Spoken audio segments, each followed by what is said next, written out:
Witaj w Archiwum Historii Autorów. Zapraszamy Cię w podróż do świata nieograniczonej wyobraźni.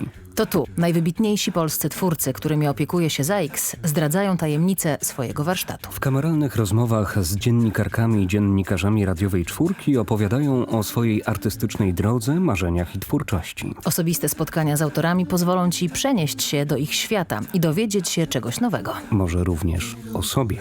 Aha. To projekt AHA, czyli Archiwum Historii Autorów. Znajdujemy się w siedzibie Stowarzyszenia Autorów ZAIKS w Pałacu pod Królami. Ja się nazywam Kasia Dorosłoń, jestem dziennikarką radiowej czwórki. I dzisiaj będę miała ogromną przyjemność porozmawiania z pisarką, felietonistką, polonistką oraz plastyczką, która jest autorką wielu powieści, felietonów oraz utworów dramatycznych.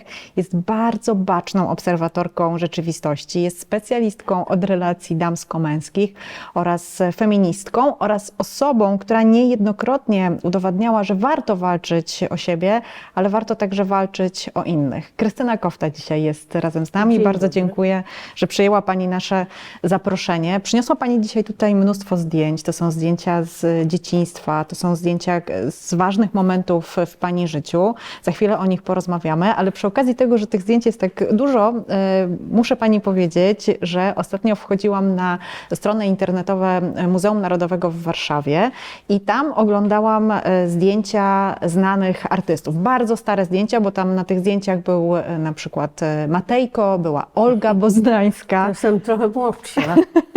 Ale to były zdjęcia zrobione, no oczywiście u fotografa, które miały być reprezentatywne właśnie dla tych artystów, więc byli na nich oni, ale także na tych zdjęciach widać było różne atrybuty, które nawiązują do ich profesji. Gdyby Pani miała zrobić sobie takie jedno zdjęcie, które miało być reprezentatywne dla Pani życia, to co by było na tym zdjęciu? Gdzie ono byłoby zrobione? Bardzo trudne pytanie, naprawdę.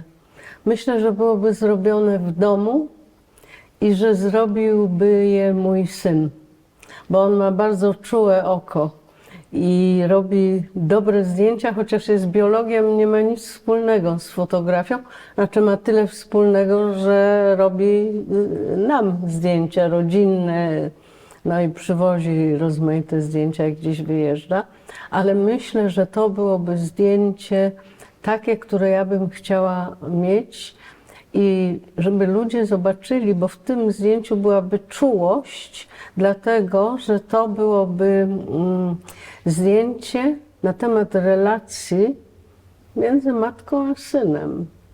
A ta relacja jest taka, jaka jest, ponieważ mój syn bardzo przeżył moją chorobę. Raka piersi przeszłam i wtedy zobaczyłam, jak ważni są bliscy. Mąż, ale syn, który nagle dojrzał i jako biolog, on trochę się zna też na farmaceutyce, ma przyjaciół w rozmaitych miejscach, lekarzy i był kiedyś w Szkocji, bo robił tam doktorat i po prostu on uruchomił wszystko, co mógł, wszystkich swoich znajomych. Dowiadywał się i dowiedział się, że sposób, w jaki jestem leczona w Polsce, jest taki sam jak w Wielkiej Brytanii. I był spokojny. Także właśnie myślę, że to byłoby takie zdjęcie, które bym chciała. Chociaż relacje bardzo ciężko uchwycić na zdjęciu. Ja mam taki obraz Pani ze zdjęcia, jak siedzi Pani, no wydaje mi się, że w swoim domu, w swoim gabinecie, przy takim potężnym drewnianym biurku. Za Panią są książki. Czy to jest Pani ulubione miejsce pracy? To jest moje ulubione miejsce pracy, które wywalczyłam, bo to jest właśnie własny pokój. Za Virginią Woolf tutaj idę i jeszcze zanim ją przeczytałam, to pisałam w dziennikach, napisałam takie zdanie, gdyby tak mieć swój własny pokój, takie miejsce jak garsoniera, ale nie do celów takich, jakich się ma garsonierę, tylko do pisania.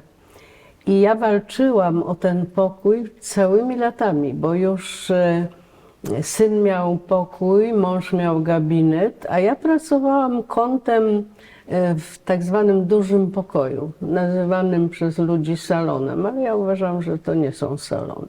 To jest duży pokój. I ja pracowałam przy biurku kreślarskim. To miałam tak na koziołkach, oparty blat do kreśleń i to było moje biurko. I w momencie, kiedy się, wzbogaciłam trochę, wydałam książkę i ona bardzo dobrze poszła. Dostałam jakieś takie większe pieniądze. Kupiłam sobie drogie biurko włoskie, olbrzymie. Jak je panowie przynieśli i zaczęli je tam wstawiać, jeden powiedział: no to jest już prawie lotnisko dla helikopterów, bo było puste. W tej chwili jest strasznie zawalone, ale tak, to jest moje miejsce pracy. Ja jestem klaustrofobiczką i boję się zamkniętych przestrzeni, a mój pokój jest zamknięty po 4 ściany, z jednej strony drzwi, z drugiej okno i nie ma w ogóle wolnych miejsc. Są tylko regały, wszędzie i książki. I co ciekawe, w tym miejscu nie mam klaustrofobii. I tam piszę. I dostałam ten pokój późno, po walkach, tak, jak to będzie wyglądało, bo najpierw jeszcze syn mieszkał z nami i ja zażądałam, żeby sypialnię zrobić w dużym pokoju, a ja w sypialni będę miała swój pokój.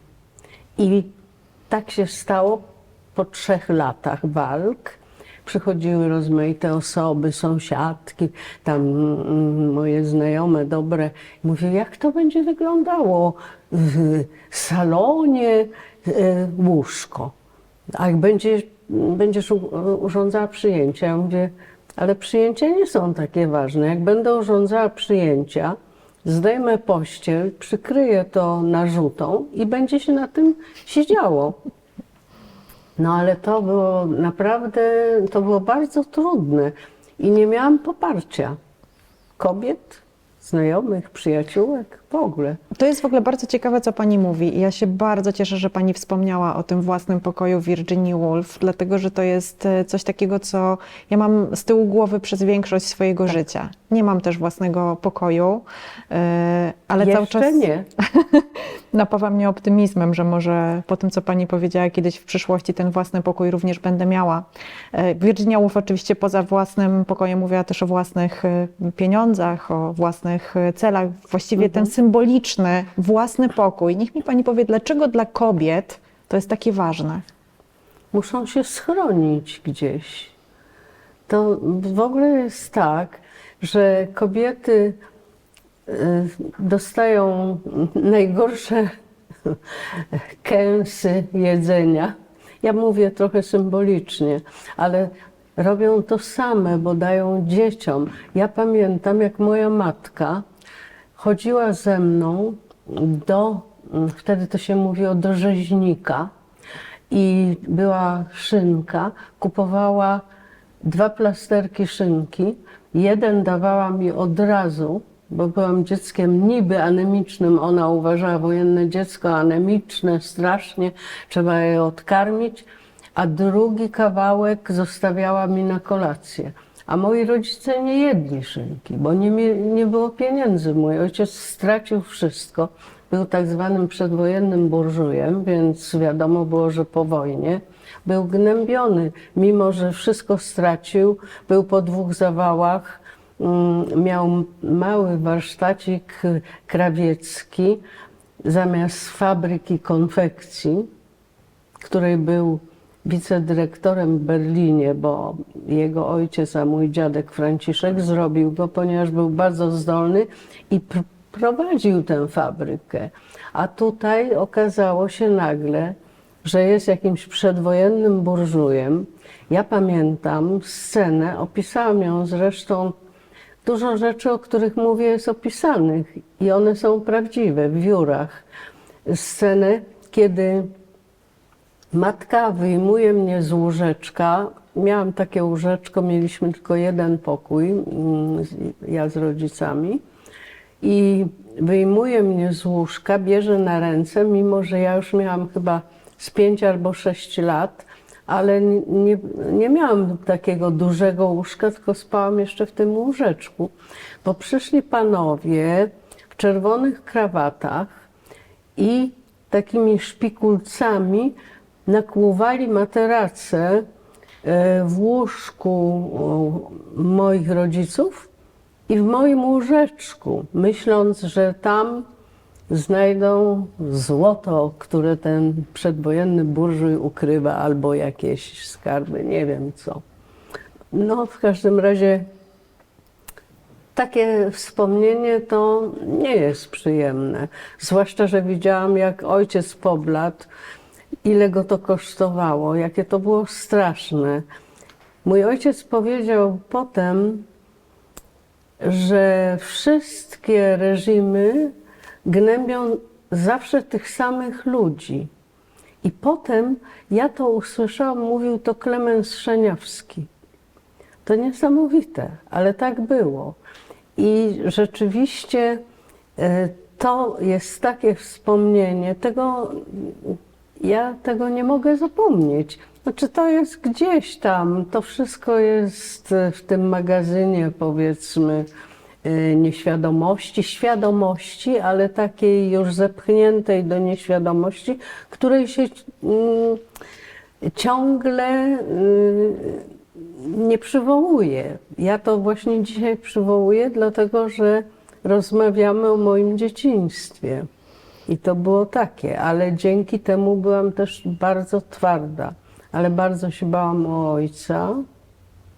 Ja myślę, że w tym też w moim pisaniu jest bunt, bo ja się przeciwko temu buntowałam, bo ja wiedziałam, że moi rodzice nic nie mają. Tam spaliła się ich fabryczka już, bo to już nie było to, co w Berlinie, w Poznaniu.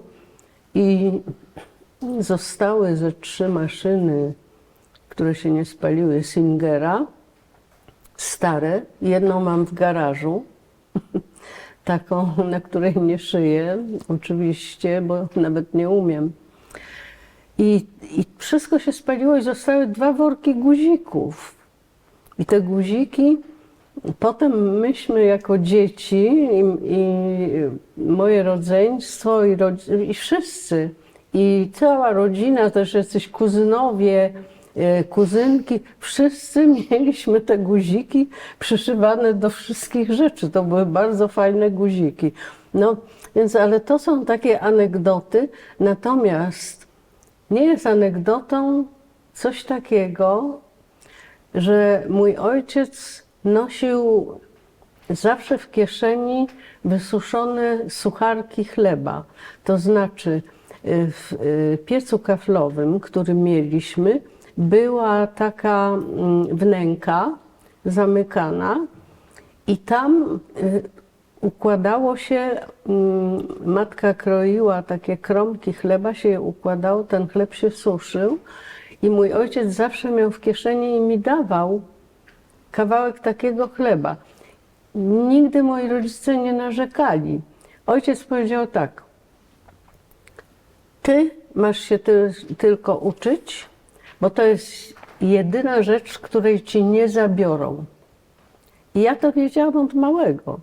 Dlatego ja nie wiem, czy tutaj było takie zdjęcie, taka fotografia, jak ja idę pierwszy raz do szkoły. I przed drzwiami ojciec zrobił mi zdjęcie. Mój ojciec pięknie fotografował i lubił fotografować. Tam jest zdjęcie brata i siostry i moje.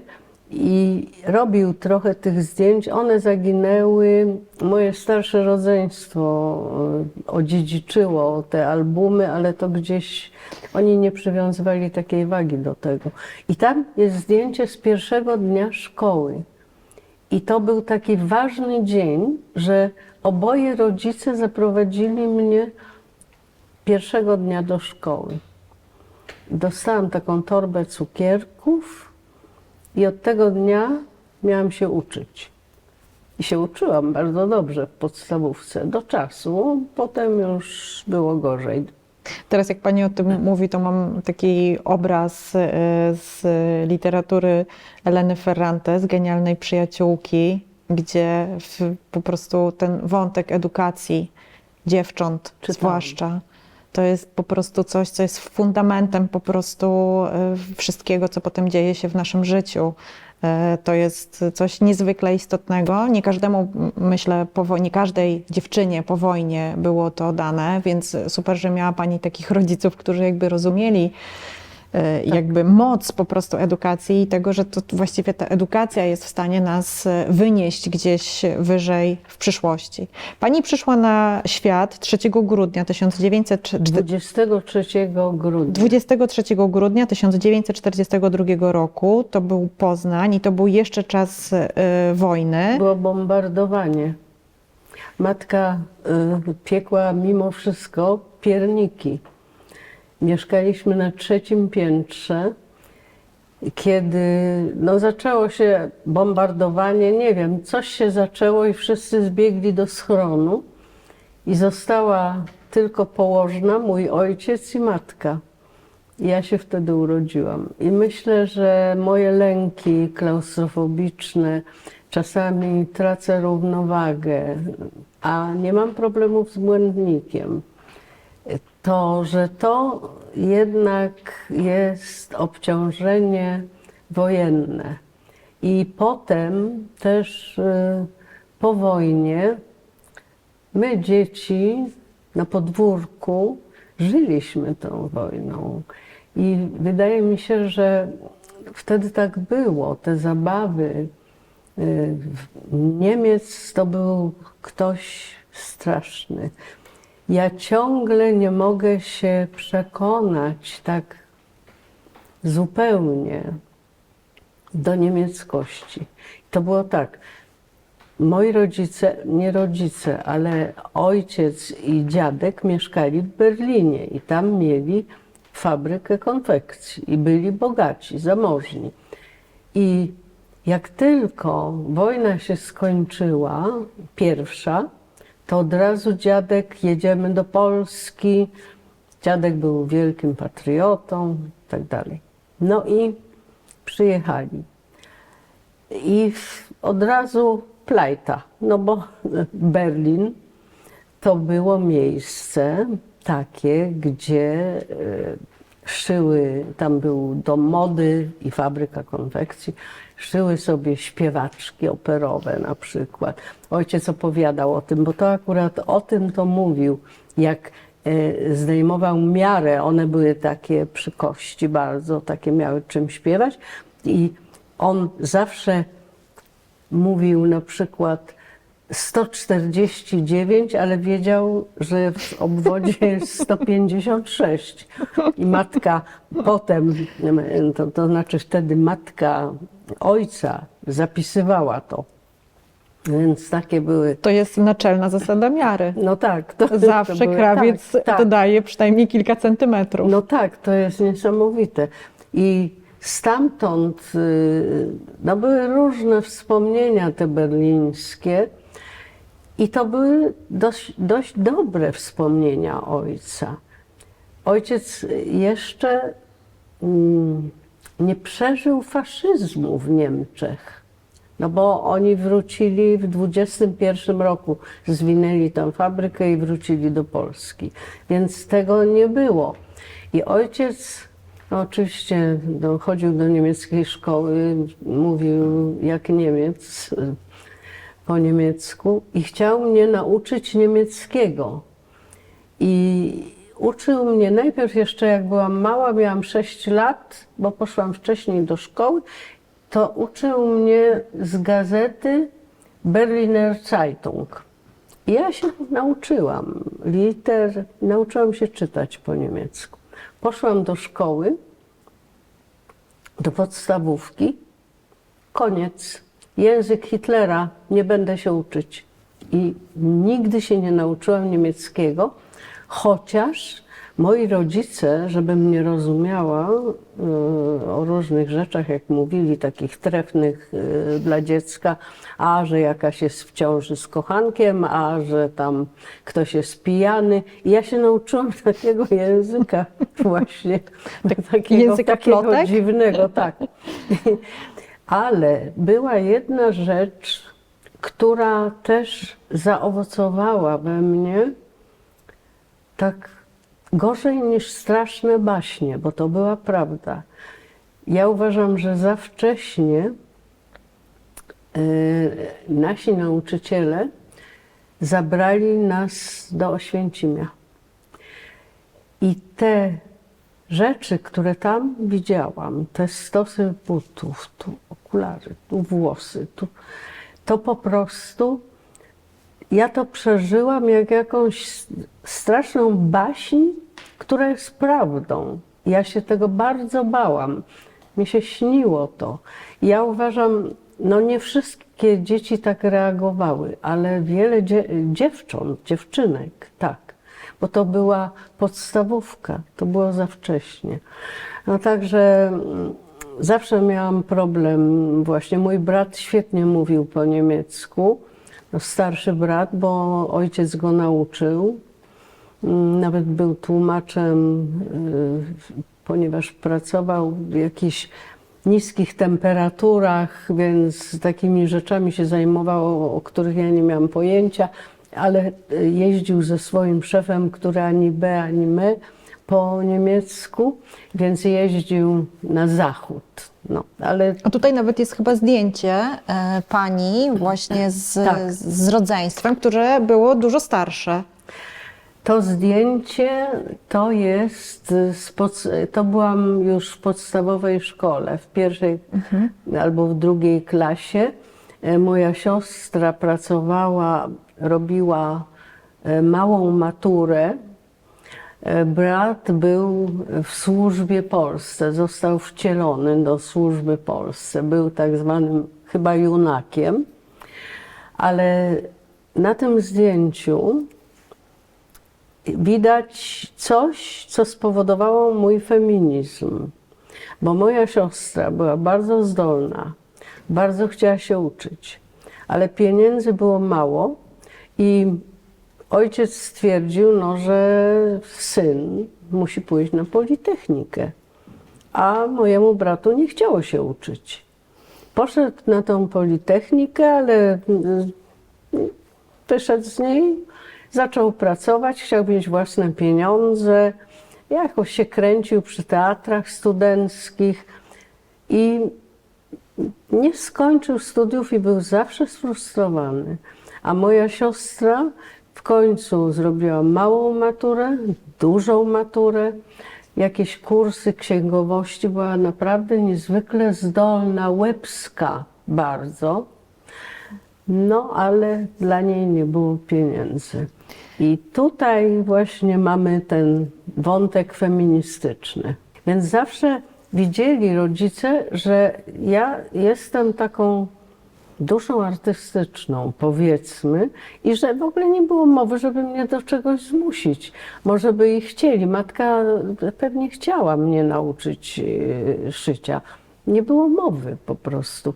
Ja nie robiłam właściwie nic z tego, czego bym nie chciała.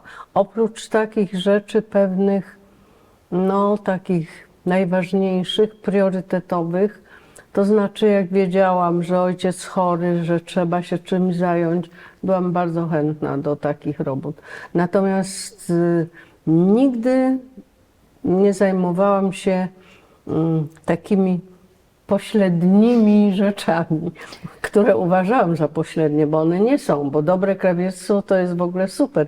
Mój ojciec był specjalistą od kroju, bo dziadek go wysłał z Berlina do Wiednia na takie dwuletnie studium kroju.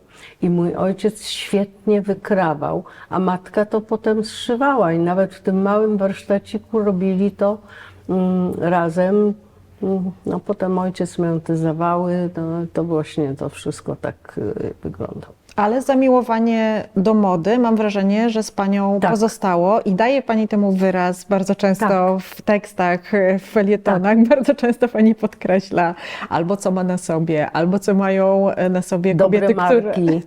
które Pani Tak. spotyka. Tak. I to rzeczywiście, i jedna rzecz, która mi została, po dotyku poznaję, jaki to jest rodzaj materiału. No to jest jedwab, to jest bawełna. Akurat teraz tworzywa sztuczne są takiej klasy, że naprawdę można je nosić. Ale jak właśnie gdzieś wychodzę, no to lubię mieć jedwabny szal, apaszkę jakąś fajną i ja po prostu czuję materiały i to tak samo czuję glinę, jak w liceum plastycznym, jak rzeźbiłam, albo kamień, albo drewno.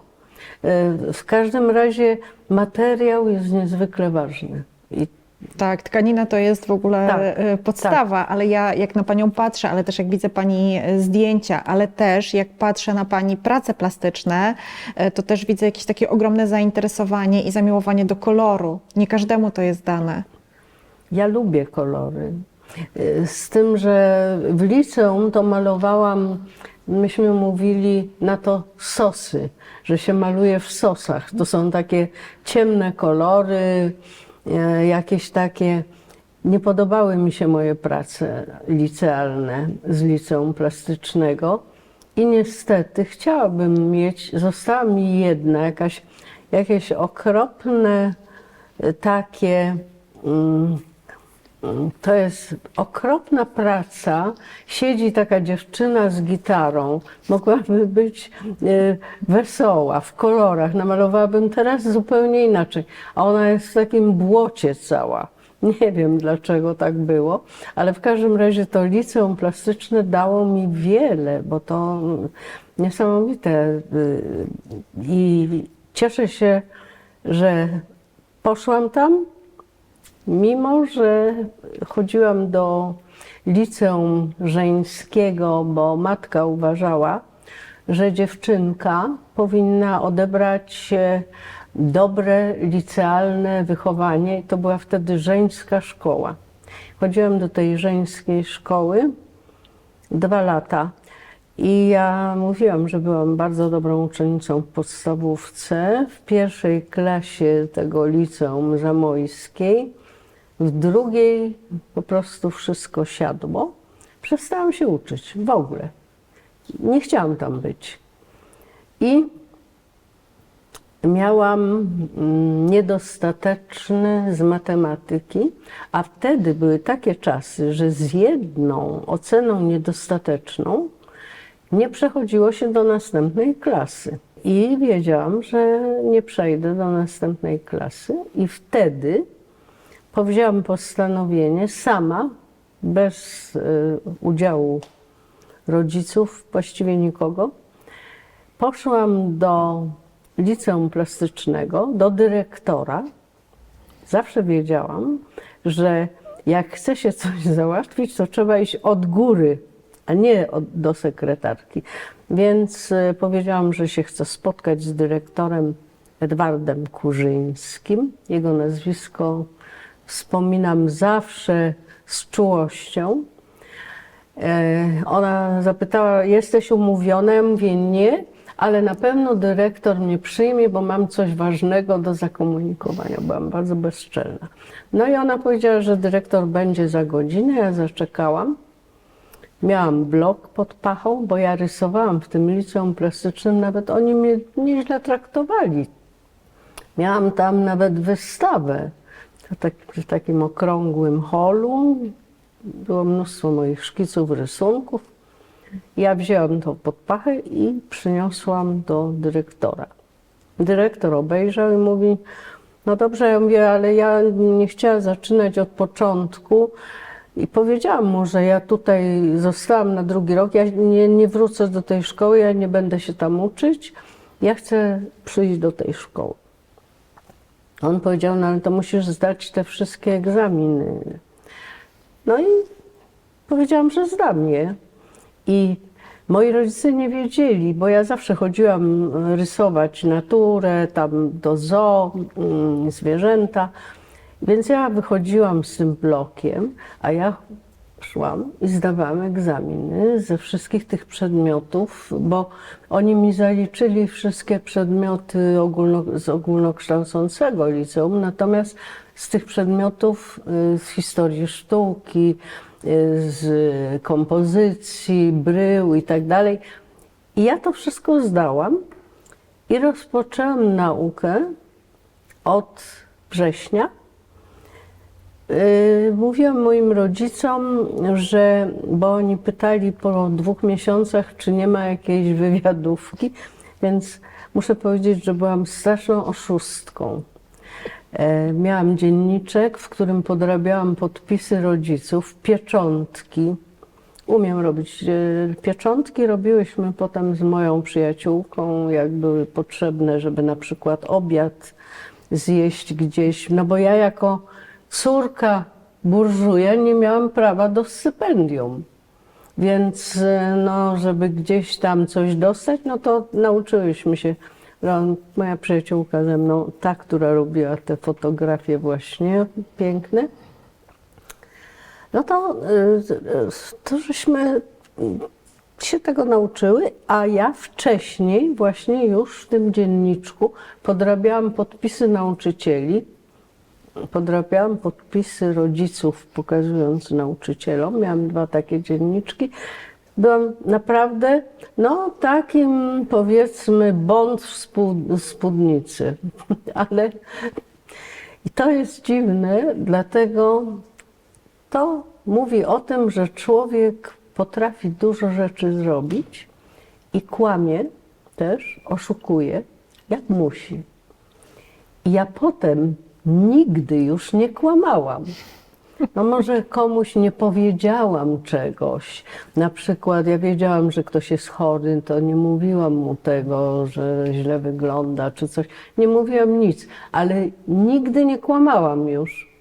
I nikogo nie okłamywałam. A tutaj i dopiero po pół roku, bo potem powiedziałam, że szkoła jest w remoncie. Rodzice bardzo się dziwili, bo się bardzo interesowali moją nauką, że szkoła jest w remoncie, a potem powiedziałam, jest wywiadówka, ale szkoła mieści się gdzie indziej. I co było w domu wtedy? Matka Boże, ruja, poróbstwo, artyści, pijaństwo, nie wiadomo co, zejdzie na złe drogi. Poszli razem na wywiadówkę, poznali dyrektora Kurzyńskiego, moją polonistkę, innych nauczycieli. Wrócili zachwyceni. Dyrektor powiedział im, no bo oni mówią, jak pan dyrektor ją przyjął. A on mówi, no bo była zdolna. Mówi, w ogóle nie wpadło mi do głowy, że dziecko może coś takiego zrobić samo.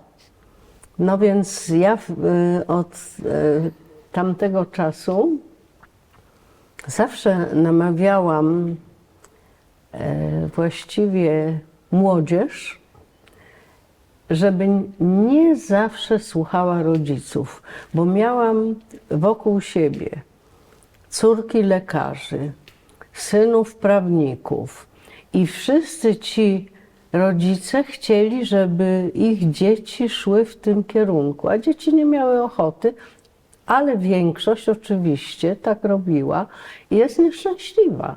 Więc czasami warto się postawić. Właściwie zawsze warto się postawić, jeżeli się ma przekonanie, że to, co się robi, jest dobre, ale też nie tylko dla siebie, ale też dla innych. Bo jak byłam w tej szkole i już nie chciałam się uczyć, to naprawdę mogłam zejść na złe drogi, tak zwane. Ale to jest ciekawe, co pani mówi, bo wspomniała pani o tym, że pani mama chciała, żeby pani odebrała takie dobre wychowanie, Tak. że dziewczynki powinny być no właśnie takie ułożone, grzeczne, no i właśnie niech już będzie dobrze wychowane. Pani robiła to, co robiła, Tak. więc pewnie była trochę krnąbrna w tym. Oj, tak to było tym słowo? wszystkim. Skąd pani wie? Lubię to słowo. Może pani czytała, bo ja o tym nawet gdzieś pisałam.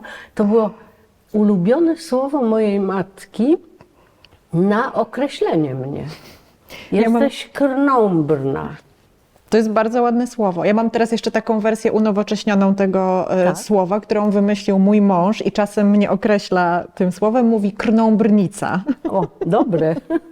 To jeszcze bardziej jak jakaś piła Tak, elektryczna. krnąbrnica. Tak. Ale zastanawia mnie jedna rzecz. Jakie było to wychowanie? Bo ja jak na panią patrzę, jak panią odbieram, to odbieram panią jako feministkę. I teraz, jakie było to wychowanie w domu, że pani tą feministką się no właśnie stała? Czy wyniosła to z domu? Czy była pani wychowywana na właśnie taką grzeczną dziewczynkę, która ma się zgadzać na wiele rzeczy, a i tak poszła swoją drogą? Trochę szukam tych źródeł pani feminizmu. No, matka chciała, żebym była dobrze wychowana. Może nie grzeczna, bo sama nie była tak bardzo grzeczna, ale żebym była dobrze wychowana. Natomiast ten feminizm to kiedyś zauważyły właśnie feministki, że u mnie zaczęło się to bardzo wcześnie i ja wtedy opowiedziałam taką historię, że zawsze, ponieważ no, moja rodzina była wierząca, zwłaszcza matka była głęboko wierząca, ale tak naprawdę to nie było takie udawane, jak że się do kamery modli, a potem wiadomo. No w każdym razie, no to było coś takiego, że po kościele zawsze szliśmy na spacer, potem się kupowało ciastka, jak były pieniądze, i jadło się obiad i ciastka. Ale na spacer ja szłam z ojcem i z bratem albo z siostrą, którzy akurat nie mieli randki czy tam czegoś i z rodzicami, byli w kościele z nami, a matka do domu robić obiad. I ja to zauważyłam. Miałam chyba 6 lat albo 7, najwyżej. I powiedziałam, że ja nie będę jadła obiadu i ja nie będę chodziła na spacer, jeżeli matka z nami nie pójdzie. No i musiała z nami pójść na spacer i siostra, i brat musieli pomagać w obiedzie potem, no bo ja nie, bo jako najmłodsza nie musiałam. Ale to było niesamowite. Wiem, że ojciec bardzo się dziwił, no bo to było takie pokolenie wychowane tak, że to jest żona, ona to robi i koniec, kropka. Więc tutaj się obudziło coś we mnie. Tylko że ja zawsze mówiłam, ja nie jestem feministką, ale... I właściwie mogłabym teraz powiedzieć, ja jestem feministką, jestem odbierana jako feministka, ale ja na przykład nigdy nie używam języka feministycznego w tym rodzaju męska, szowinistyczna świnia. Ja nigdy tak nie mówiłam o nikim. I pamiętam, że nawet niektórzy się bardzo dziwili. Pamiętam, że robiłam taką rozmowę z Andrzejem Szczypiorskim kiedyś i on mówi, no dobrze, cieszę się, że pani nie jest feministką. Ja mówię, ale jestem. Tylko mu wytłumaczyłam, jestem feministką społeczną. Wie pan, o co chodzi? No ja nie rozumiem, co to... Ja mówię, a rozumie pan coś takiego, że zwalnia się grupowo przątki na przykład, tkaczki, nie mają gdzie pracować. To jest, jak się zwalnia górników, oni walczą, a takie kobiety nic nie robią, one nie protestują, nie mogą. I mówię, mój feminizm polega na tym, że uważam, że te kobiety, które mogą, to powinny o nie walczyć. I to o pielęgniarki na przykład. Ja byłam w tym miasteczku pielęgniarek, ja tam wszędzie byłam, gdzie miałam być po prostu. I na tym polega mój feminizm. Natomiast nie ma w mojej powieści, może być tematyka feministyczna. Bohaterka może się zachowywać jak feministka, ale nigdy nie używam tego języka, bo w ogóle tworzę do każdej powieści swój język. Jest Pani odważna, że potrafi Pani walczyć o tych, którzy czasami z jakiegoś powodu sami o siebie nie potrafią walczyć albo nie mogą. No bo nie mogą i dlatego ktoś musi im pomóc. Tak samo było z pacjentkami. Jak byłam, no ja miałam 2 operacje, bo potem jeszcze drugą, też nowotworową. To był taki moment, w którym uznałam, że muszę walczyć o inne kobiety, żeby one się badały. Wiedziałam, że nie chcą się badać, bo sama się nie badałam. Mówiłam o tym, one mi wierzyły. Mówiłam, że byłam głupia, bo się nie badałam i dlatego pozbyłam się piersi. Gdybym poszła się zbadać, miałabym operację oszczędzającą, małą i byłoby zupełnie co innego. I wiele mnie osób posłuchało wtedy. Zwłaszcza jak wydałam dziennik choroby, bo nie chciałam powieści napisać o tym, bo uznałam, że to będzie strasznie fałszywe, jak ja wezmę jakąś bohaterkę, ulepię ją, prawda, i włożę moje doświadczenia w nią, to będzie fałsz. I nie chciałam pisać, dostałam propozycję z WAB od Beaty Stasińskiej, żeby napisać powieść. Ja powiedziałam, że nie mogę. Ona mówi, to publikuj swój dziennik. Ja się długo nosiłam z tym, prawie pół roku i wreszcie pomyślałam, dobra, no już zrobię to. No to było okropne. Czułam się trochę jakby ktoś mnie obdarł ze skóry i potem kłuł, bo to było okropne doświadczenie. Ale cieszę się, że to zrobiłam. A było coś w tym oczyszczającego? No coś było, no powiedzmy. To jest... No był to może to było rodzajem terapii. Ja o tym nawet nie wiedziałam, że to jest terapia. Pomyślałam, że muszę to zrobić i trudno, bo nie ma innej możliwości. Bo napisałam 5 felietonów i w jakimś momencie kobiety zaczęły do mnie pisać, jakbym była guru. Pani Krystyno, to pani ma taką siłę, skąd to się bierze? I ja napisałam w 5. felietonie, słuchajcie, to jest ostatni felieton z cyklu rakowego. Nie będę o tym pisać, nie jestem guru, płaczę, wyję z bólu, jak czuję po chemioterapii, jak mnie bolą paznokcie u stóp i cebulki włosowe, bo ja nie miałam innych dolegliwości typu żołądkowego, innego, tylko bóle straszne po prostu. No i tak pomyślałam, że muszę to jakoś przejść. No i już przestałam pisać te felietony, ale one do mnie pisały listy ciągle i to też spowodowało, że opublikowałam tę książkę. Do tej pory, bo tytuł Lewa wspomnienie prawej. I nie było tego tytułu. I ja mówię do wydawczyni Beaty Stasińskiej, słuchaj, nie mam tytułu, bo ona mówi, ten tytuł na pewno jest w książce, czytaj, to znajdziesz. No ja czytałam, różne tytuły się pojawiały i ona przyszła któregoś dnia i mówi, wiesz co, mam tytuł, Lewa wspomnienie prawej i pokazała mi w tym dzienniku, że tam to jest. Ja mówię, to okropne, przecież to jest okropne, nikt tego nie zapamięta. Nie podoba mi się ten tytuł. Ona mówi, wierz mi, że będzie dobrze. No i tak ten tytuł został i rzeczywiście okazało się, że to się przyjęło, bo ja spotykam kobiety teraz, po tylu 20 latach, które do mnie podchodzą i mówią, a u mnie prawa jest wspomnieniem lewej. I na targach książki, jak parę lat temu siedziałam na targach książki, miałam taką kolejkę kobiet z inną książką zupełnie. I przychodziły do mnie i do ucha mówiły,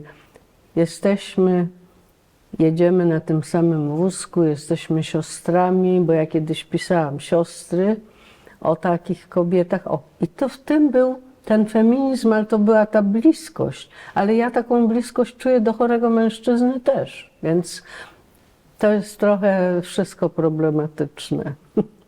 Nie takie proste. Choroba zawsze determinuje bardzo nasze życie, zmienia to życie, jak nam się uda wyzdrowieć. No właśnie o ten moment chciałam Panią zapytać, bo rozmowa o chorobie zawsze jest trudna, rzadko kiedy można coś dobrego o tym powiedzieć, ale chciałam Panią zapytać o taki moment po chorobie.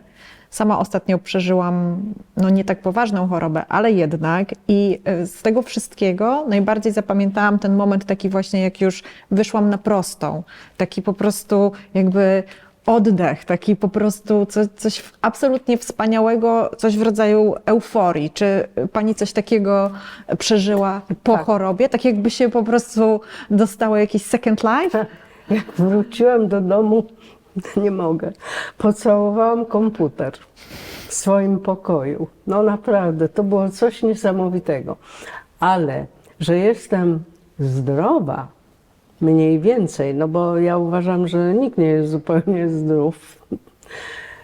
W każdym razie pomyślałam, że jestem zdrowa, bo przez całą moją chemioterapię, która trwała, ja miałam co 2 tygodnie, pół roku to trwało, to było straszne.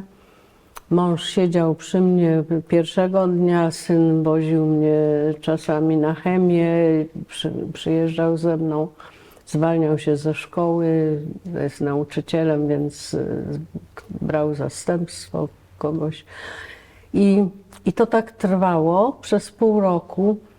I mój mąż był zupełnie inny, bo on jest taki wybuchowy i kłócimy się no strasznie. No przecież jesteśmy 55 lat razem, ale kłócimy się strasznie. Po prostu lepiej, żeby nikt nie wiedział, co się dzieje.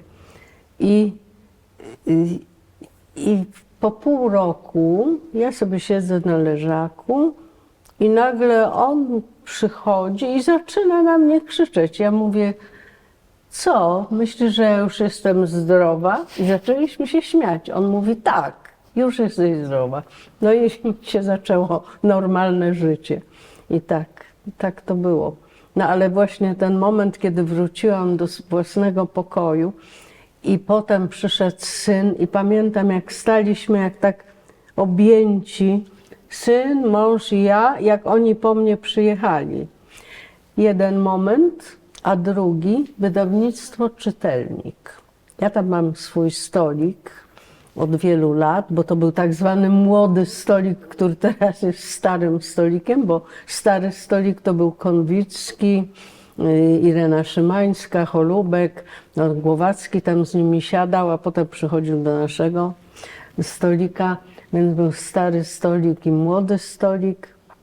I to było takie niesamowite, że po wyjściu ze szpitala ja zatelefonowałam do Jadzi. To była barmanka, no była żoną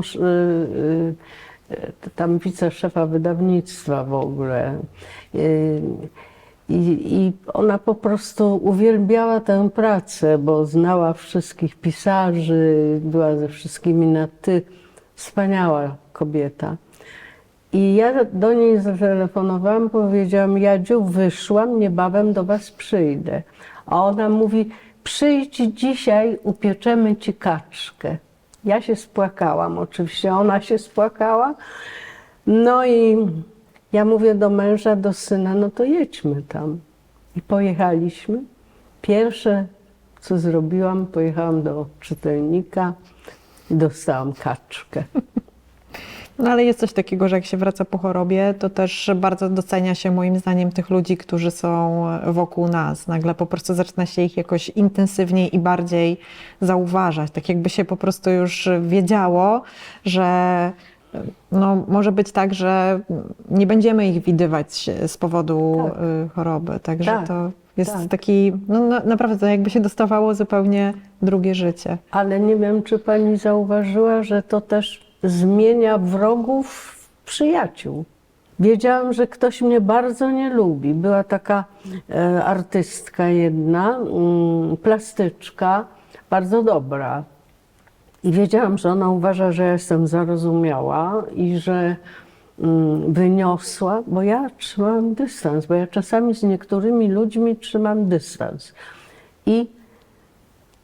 I jakoś z nią no, ciągle były jakieś utarczki. I jak się dowiedziała, że zachorowałam, zadzwoniła do mnie i mówi: słuchaj, jadę do Niemiec, może potrzebujesz jakiś lek? Ja się strasznie zdziwiłam. Mówię: ty? Przywieziesz mi jakiś lek? Przecież ty mnie nie znosisz. Ona mówi: co było, to minęło, teraz cię znoszę. Potrzebujesz coś? Ja mówię: nie. A to ci przywiozę sztuczne rzęsy. Wspaniałe!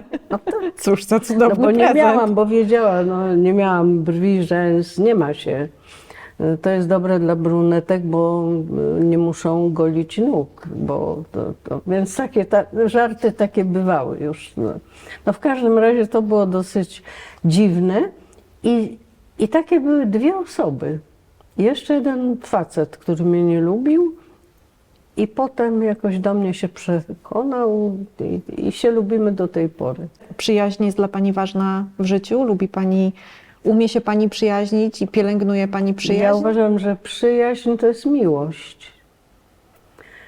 To jest rodzaj miłości, tylko może być pozbawiony seksu, ale nie musi. Bo kiedyś takie teorie chodziły, że to nie jest możliwe. A tak, Kuc mówi: jak to pani się przyjaźni z Głowackim? To było tam jakieś 20-30 lat temu. Pani się przyjaźni z Głowackim. Taka dziewczyna, kobieta się przyjaźni, to z Głowackim się nie może przyjaźnić. Ja mówię: a pan może? Mówi: tak. Ja mówię: no to niech pan pomyśli, że ja jestem w takiej roli jak pan. Że my nie musimy, że czasem warto uratować przyjaźń. Ja mam jeszcze takiego przyjaciela z polonistyki. Od pierwszego roku siedzieliśmy razem. On mi się bardzo podobał, ja jemu też. I kiedyś właśnie szef Iskier, Uchański, nie wiem, czy pani wie, że Uchański ma pamięć niesamowitą. On moje dzienniki zna lepiej niż ja. I znalazł w tych dziennikach taki fragment, o którym ja pisałam, w tych wydanych, o tym swoim przyjacielu, że siedzieliśmy na skraju łóżka i w jakimś momencie ja powiedziałam: słuchaj, my musimy uratować naszą przyjaźń, bo nic z tego nie zostanie. Zaczną się zazdrości, jakieś zdrady, posądzenia. Nie, będziemy się przyjaźnić. I on to wspomina nawet. I teraz żeśmy rozmawiali, bo ciągle rozmawiamy, on mieszka w Poznaniu. I to jest właśnie przyjaźń. Może być, może iskrzyć. Ja myślę, że nawet może się, powiedzmy, jakaś taka miłość powiązana z seksem zamienić w przyjaźń. To akurat to się rzadko zdarza. Natomiast takie, że się na skraju łóżka siedzi i się wybiera coś, mężczyźni tego nie lubią, bo to rzeczywiście było: no to dlaczego, bo prowokujesz mnie? Ja mówię: nie, ja nie prowokuję, ja po prostu wiem. No. Ale proszę zobaczyć, że tyle lat minęło przecież. No. A mam wrażenie, że zawsze przyjaźń damsko-męska budzi kontrowersje. No tak. I nie jest do końca akceptowalna. ale czy musimy się zajmować tym, co ktoś o nas pomyśli? No i Kuc właśnie tak mówił, ojej Boże, Gruza czytał moje dzienniki i spotkaliśmy się w Konstancinie, właśnie w Domu Pracy Twórczej, do którego uwielbiałam jeździć, Gruza też zresztą. I on mówi, czytam te twoje dzienniki, mówi, nic nie omijam, zdanie po zdaniu. I tak się zastanawiam, czy spałaś z Głowackim, czy nie? Ja mówię, i nie będziesz wiedział. Nigdy. No co to ma za znaczenie? Ale właśnie to była prawdziwa przyjaźń taka. Ja tak strasznie żałowałam, że on pojechał do tego Egiptu nie wiadomo po co, bo to był taki przyjaciel też literacki, bo przyjeżdżał do mnie do Konstancina. Pamiętam, jak wydawałam powieść Fausta. To jest żeńska odmiana Fausta. Napisałam taką książkę, trudną, okropną zresztą. No, fatalnie mi się ją pisało, bo tam są straszne rzeczy. I miałam dwa początki. Jeden był tam, że matka tam tej dziewczyny czeka na tego faceta, który właśnie wchodzi po rozchwierutanych schodach, pamiętam jak to było, tego i tego dnia. A drugi początek był bardzo poetycki, przez kotary tego przebijało światło to i to. I ja mówię, Janusz, mam dwa początki. Powiedz mi, ja już wiem, który lepszy, wydaje mi się. Powiedz ty, co uważasz? On mówi, oczywiście tego i tego dnia, o tej godzinie. Ja mówię tak. I potem się okazało, bo też pani, to znaczy Ania Nasiłowska, która przychodzi do stolika, zaprosiła mnie na wykłady na temat dzienników i wtedy spytałam jej studentów, który początek lepszy. Więc wszyscy oprócz jednego powiedzieli, że ten tego i tego dnia o tej godzinie. A jeden okazało się, że jest poetą. No, to on wolał tamten. W każdym razie z Głowackim rozmawialiśmy na poziomie warsztatowym też, bo on czytał moją sztukę i Pępowinę, która była wystawiana w Ateneum i no w ogóle była w Edynburgu, nikt się nawet nie zająknął tutaj w Polsce. Była na festiwalu w Edynburgu wystawiana przez Teatr z Glasgow. No, w łódzkim teatrze. Gdzie?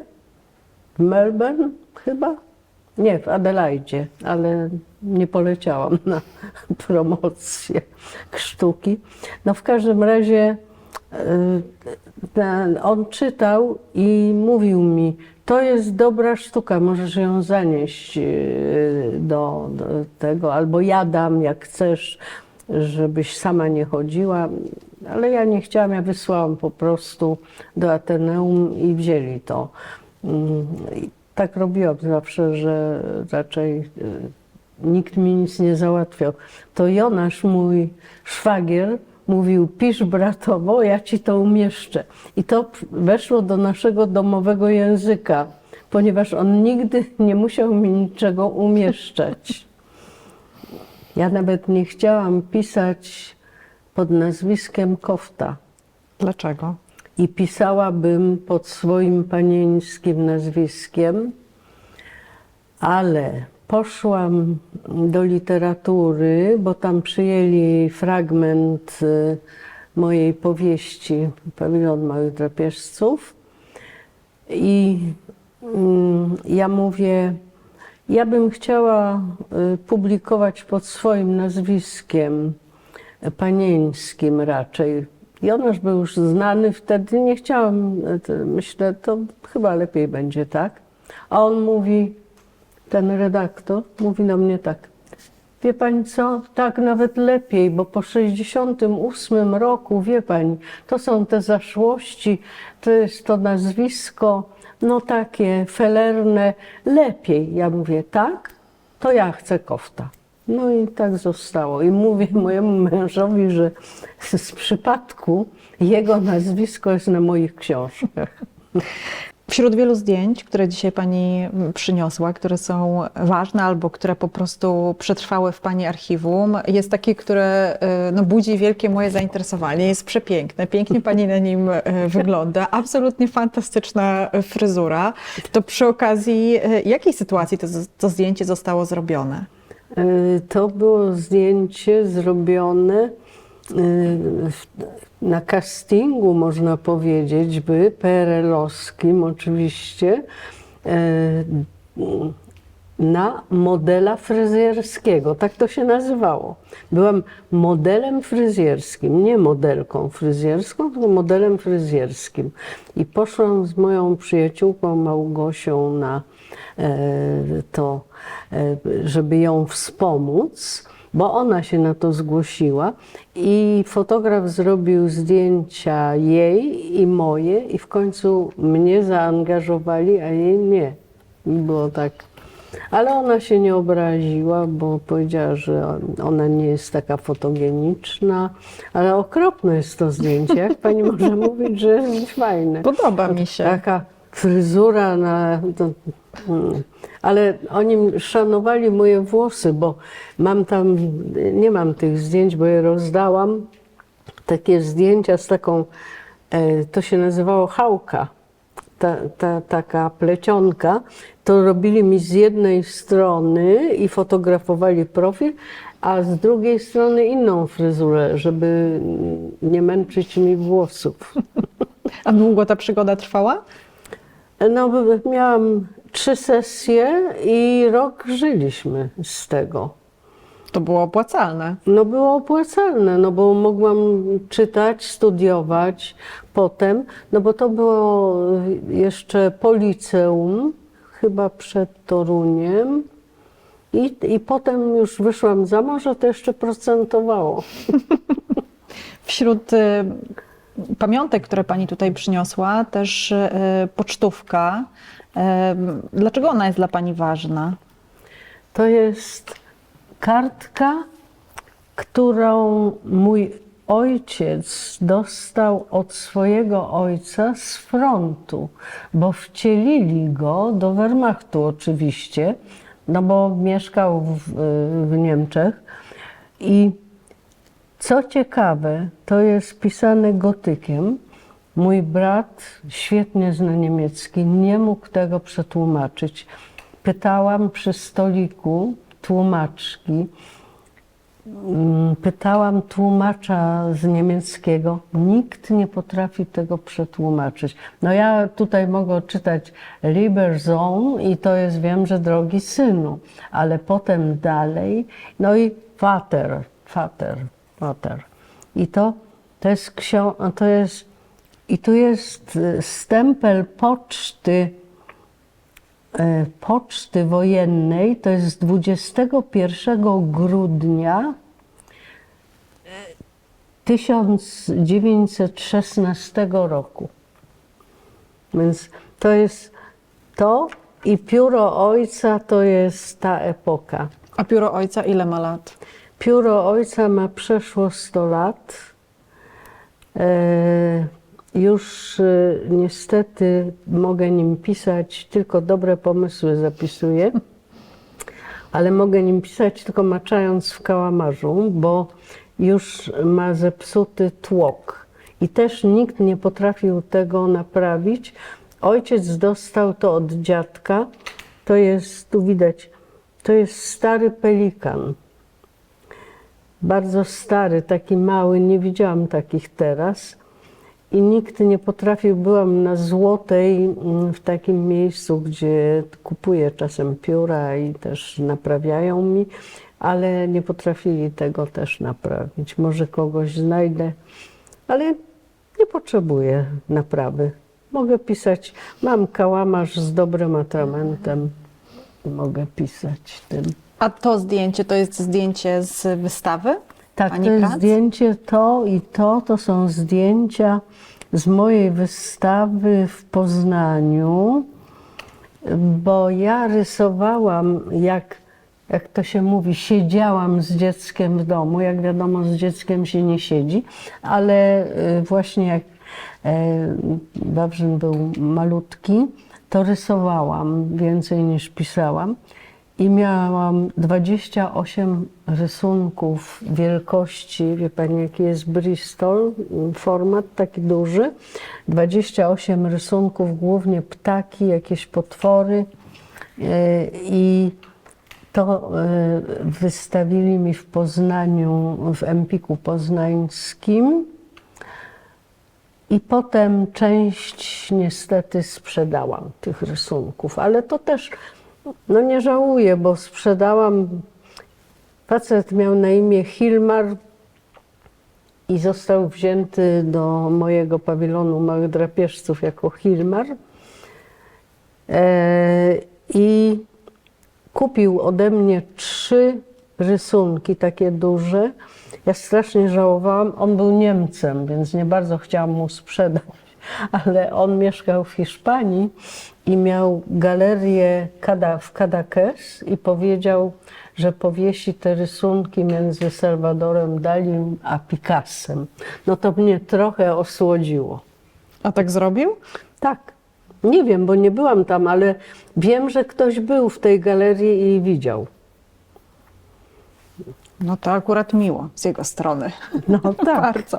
A tutaj na tym zdjęciu, no właśnie, tutaj są pani rodzice? Czy Nie. to jest zdjęcie z jakiejś, właśnie nie. z imprezy? To jest zdjęcie 25-lecie ślubu mojej siostry, zmarłej potem niedługo.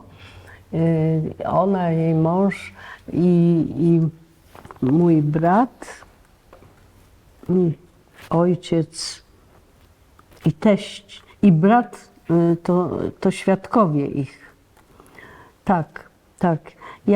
Ja nie byłam na tym niestety. Siostra mi przysłała zdjęcie, bo ja tak słabo się kontaktowałam, potem żałowałam.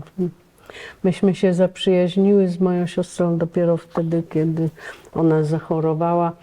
Zaczęła inaczej myśleć i zaczęłyśmy się rozumieć i to dla niej napisałam tę książkę. Nie zdążyła już jej przeczytać. Dlatego tam jest napisane dla kogoś, może komuś się uda przetrwać. No, jej się nie udało. Czy któreś z tych zdjęć ma dla pani jakieś szczególne znaczenie?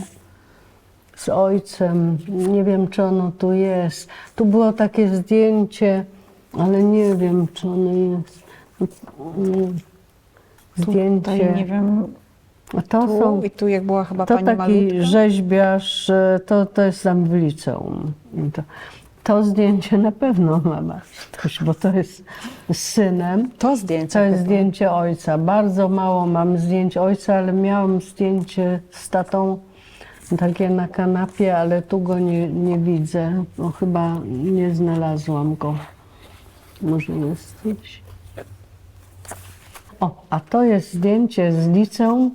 To jest wicedyrektor Gołębiowski, świetny historyk, który w PRL-u nie bał się uczyć nas o Katyniu, mówić takich rzeczy, które można było wykorzystać przeciwko i donieść na przykład, ale nikt nie doniósł.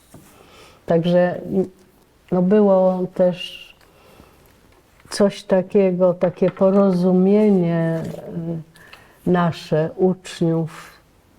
No to było ciekawe, że nikt nie doniósł, prawda? A zawsze są donosiciele. O, to jest zdjęcie ważne.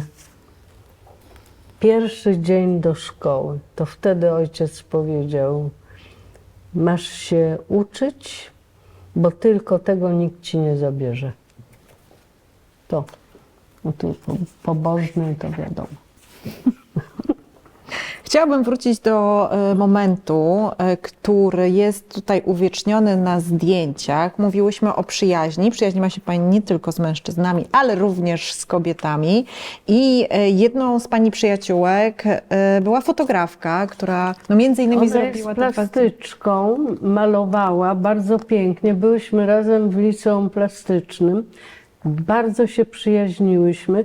Potem byłyśmy w Toruniu i to była wielka przyjaźń. Rzeczywiście taka, że ponieważ ja nie miałam stypendium, to chodziłam z nią razem na śniadanie. Ona oddawała mi, bo zupy można było tam jakieś takiej tam owsianki czy czegoś, to się dostawało i chleba, ale masła to już pół i ona się ze mną wszystkim dzieliła. I chodziłyśmy razem na jeden obiad i jadłyśmy jeden obiad. Wtedy właśnie jak mówiłam o tych pieczątkach, to jeszcze w liceum wcześniej, to żeśmy robiły właśnie tak, że komuś robiłyśmy, żeby mógł zjeść obiad gdzieś. Ale ona te zdjęcia robiła po to, żeby dostać się na reżyserię Tak. w Łodzi. Tak. I ona się nie dostała, ponieważ głównie przyjmowano wtedy ludzi po studiach już, a my byłyśmy po liceum. A ja startowałam wtedy do szkoły filmowej i o mały włos bym się dostała, bo tam wyreżyserowałam to swoje przyjście z taką walizką z papieru, taką papierową, kartonową taką walizką, w jakimś takim tręczu, który matka mi uszyła, bardzo skromnie ubrana, a tam już takie gwiazdy same były, więc zostałam zauważona jakoś. Byłam dość bezczelna, no tam śpiewałam mój pierwszy bal, mimo że jak twierdzi mój mąż, głos mam dobry, ale słuchu nie mam, ale jakoś mi wyszło i doszłam do ostatniego pułapu, gdzie zostało nas tylko 12 osób, a nie miałam żadnej protekcji. Tam wszystkie osoby miały protekcję. Ja potem opisałam to okropnie, wysłałam do ITD wspomnienia niedoszłej aktorki. Dlatego, że oni mi zaproponowali, żebym poszła na polonistykę już bez egzaminu, bo zdałam u nich egzamin w szkole teatralnej z literatury, napisałam tam dobrą pracę i żebym tam studiowała, a oni mnie przyjmą wtedy już bez egzaminu na pierwszy rok. I ja byłam tak bezczelna, że pomyślałam, jak to? Jak jestem dobra, oni mnie nie przyjmują, a niech się wypchają. I Małgosia się nie dostała na reżyserię i postanowiłyśmy, bo składałyśmy papiery po szkołach artystycznych, można składać papiery na 2 uczelnie. I miałyśmy papiery też w Toruniu, pojechałyśmy na egzaminy, zdałyśmy i byłyśmy rok w Toruniu. Ale Pani zdawała na Wydział Aktorski. Ja zdałam na Wydział Aktorski i oddałam to swoje miejsce dziewczynie bardzo uzdolnionej. Ona chyba wyemigrowała, która nazywała się Eleonora, miała dobre nazwisko aktorskie, Eleonora Harrison Hardock. Wow. Ona występowała u Hanuszkiewicza kiedyś.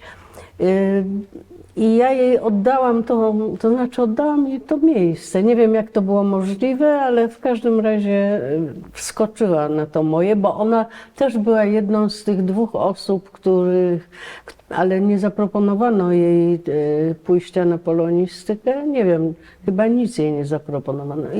I ona się dostała i była przez jakiś czas aktorką, ale straciłam kontakt. A z Małgosią byłam bardzo zaprzyjaźniona do momentu wyjścia za mąż.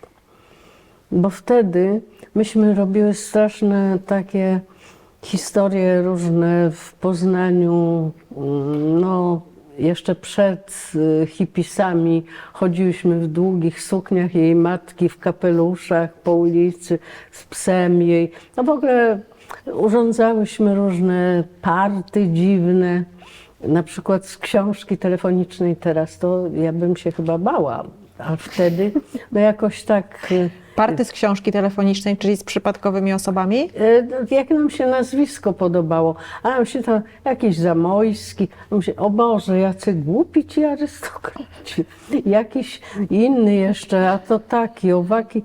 Pospraszałyśmy, ale miałyśmy tych chłopaków z naszego liceum na wszelki wypadek, gdyby coś, ale to było bardzo udane przyjęcie. Ale ja bym się potem nie odważyła czegoś takiego zrobić. Myśmy robiły takie rzeczy, o mały włos by nas wyrzucili ze szkoły, bo zrobiliśmy grypę azjatycką. Obie stałyśmy z takimi przepaskami białymi z czerwonym krzyżem. Grypa panuje, nie ma lekcji, nie ma lekcji. I całą szkołę. Ale to była dobra szkoła. Poszliśmy do kina wszyscy. I wróciłam do domu, a tam już siedział wicedyrektor szkoły. Miałyśmy zagrożenie wydalenia. Pewnie no nie wyrzucili nas. O tyle dobre, bo zdałam maturę. Czy jak pani dostała się na polonistykę, to na tej polonistyce zaczęło się już takie poważne myślenie o pisarstwie? Ja zaczęłam pisać, jak miałam 8 lat, napisałam do Świerszczyka potworne opowiadanie, mam nadzieję, że je gdzieś wcięło zupełnie i nikt go nigdy nie znajdzie, o wakacjach i dostałam nagrodę. I potem jeszcze gdzieś pisałam do jakiejś, nie pamiętam już, jak się te pisma nazywały, takie młodzieżowe, różne były. No i zawsze dostawałam jakieś nagrody. No, pisałam wcześniej, ale wcześniej jeszcze to w Jurach jest taka scena, że główna bohaterka nazywana Szprychą, ale Szprycha to znaczyło wtedy co innego niż teraz. Była taka długa, chuda, to ja byłam taka właśnie. I ona jako dziecko, jako dziewczynka opowiadała innym dzieciom książki, które rzekomo czytała, książki dla dorosłych. Ja te książki wymyślałam. Jedna nazywała się, pamiętam, U ołtarza Boga Słońca, a jako żywo nie czytałam Faraona wtedy jeszcze nawet, no bo to nie wiem, miałam z 9 lat czy ileś i te dzieci siedziały wokół i słuchały, ja tak nauczałam, powiedzmy, więc i tutaj już tak myślałam o pisaniu.